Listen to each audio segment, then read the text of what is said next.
Necessity is the mother of invention, and the life-or-death situations of wartime put that necessity into hyperdrive, leading to a ton of inventions that civilians use today. Here are the top 10 military inventions we use every day. If you imagine freeze-drying involves spraying things with a fire extinguisher-type device, you're not that far off.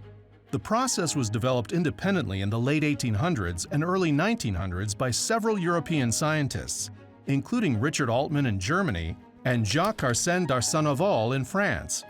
Basically, frozen foods and liquids are dried out in a low-pressure vacuum chamber. The key step is sublimation, the direct transition of water from solid to gas without melting, which saves the item from physical damage, preserving taste, color, etc. Freeze-dried items don't need to be refrigerated and can be reconstituted by adding water. It was first widely used during World War II after blood plasma and penicillin being sent to Europe from the US to treat wounded soldiers kept spoiling due to inconsistent refrigeration. Today, freeze-drying is used to preserve and transport foods, biological materials, and pharmaceuticals. The process is very expensive, but you really can't put a price on the taste of ice cream in outer space. The idea for the first sliding fastener was in 1851 by Elias Howe, who also invented the modern lock-stitch sewing machine. In 1893, Whitcomb L. Judson patented the clasp hooker, marketed with the slogan, "A pull and it's done." Then in 1917, Gideon Sunback patented the first fastener that resembles our modern zipper. The fast, reliable fastener interested the US military, first on money belts, then on clothing and equipment. The zipper went mainstream in 1923 on a pair of rubber boots, and first named the zipper after the sound it makes.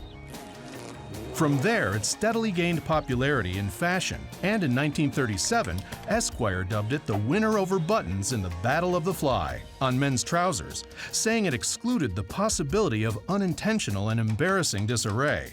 Although we often look down to check, we haven't looked back since. Blood transfusions were first attempted in the 17th century and first widely used during World War I. The problem was that transfusions were performed by connecting the donor directly to the recipient, like the human version of jumping a car. But this was impossible on the front lines of battle.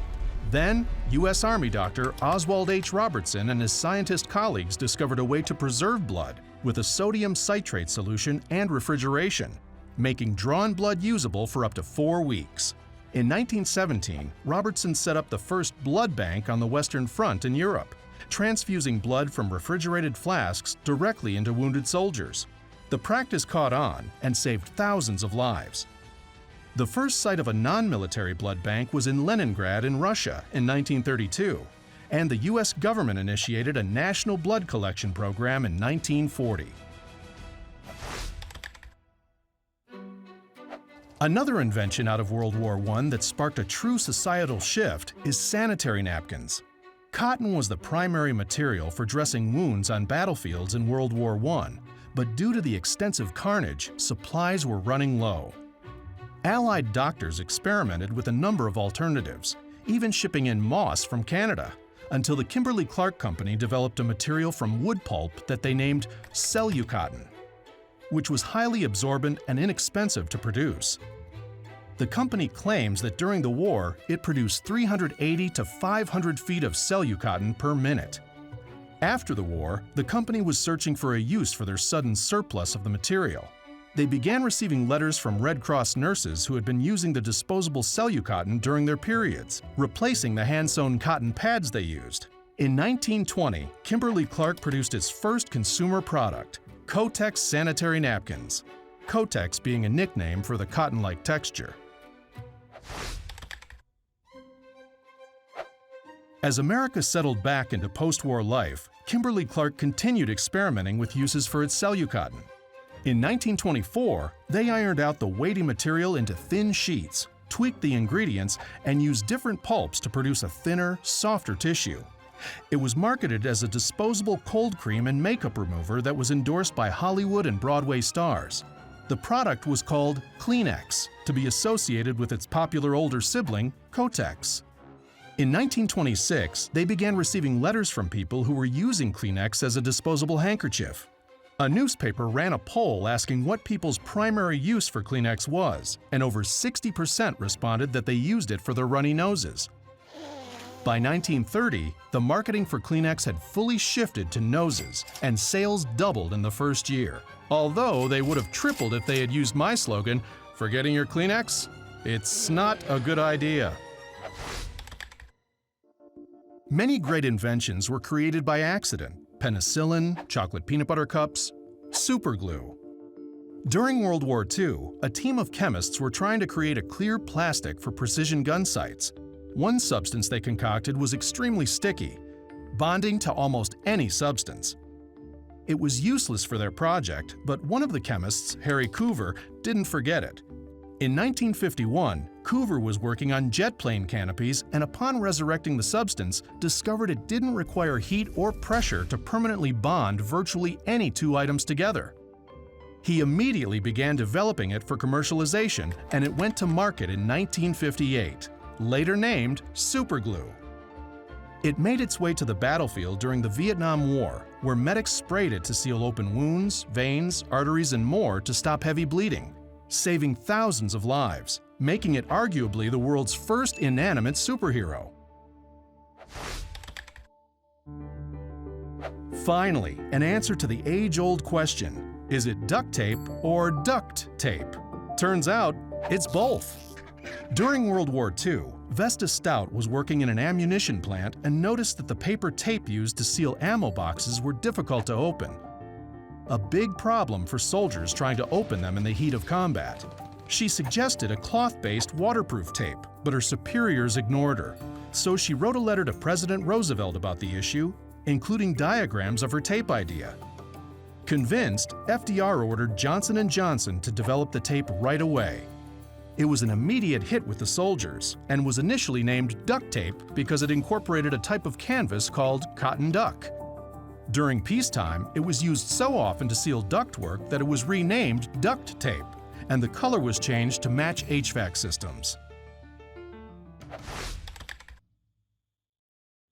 It makes sense that the computer was invented for military purposes. There were actually several computing machines developed during World War II, including the Colossus, a code-breaking machine in England. But the Electronic Numerical Integrator and Computer, or ENIAC, is widely regarded as the first computer because it could be reprogrammed to perform different tasks. Invented in 1943 by John Presper Eckert Jr. and John Mauchly, the initial task was making speedy calculations for artillery settings. Calculations that take soldiers days to work out could be completed in 1 second by the ENIAC. You thought your old laptop was heavy? The ENIAC filled a 30 by 50-foot room with 40 cabinets, each 9 feet high, packed with vacuum tubes, capacitors, and switches. It all weighed 30 tons. The 5,000 instructions it could execute per second should make you appreciate your smartphone. The iPhone 12 executes about 11 trillion instructions per second.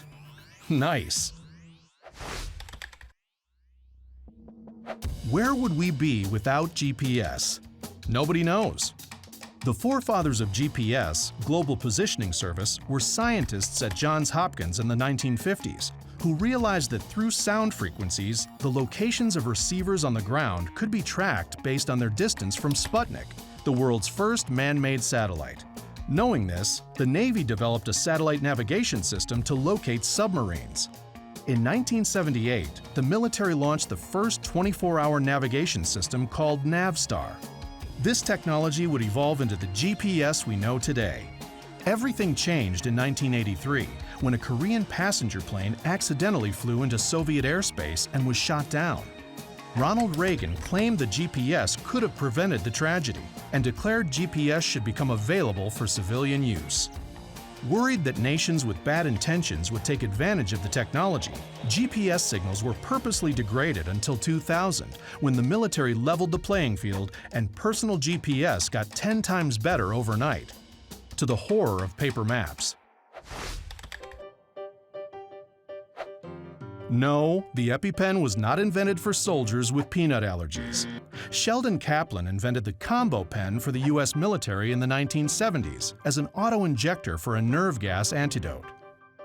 At the same time, he was designing a civilian use for the combo pen to inject epinephrine, science for adrenaline, to save people in anaphylactic shock. Prior to the pen, doctors prescribed epinephrine kits with a vial of medicine and syringes. The problem being that properly filling a syringe and injecting oneself can be pretty difficult for an untrained person whose throat is swelling shut. The EpiPen was fast and easy to use, preloaded with a dose of medicine and spring-loaded to pierce through clothing. The price and accessibility of EpiPens have been a topic of much scrutiny over the past 15 years, but there is no question that this is the most epic pen. It will be fascinating to see what inventions emerge from the military the way they operate in the 21st century. In the meantime, let's celebrate what it's given us. Did we miss a key invention? Sound off in the comments.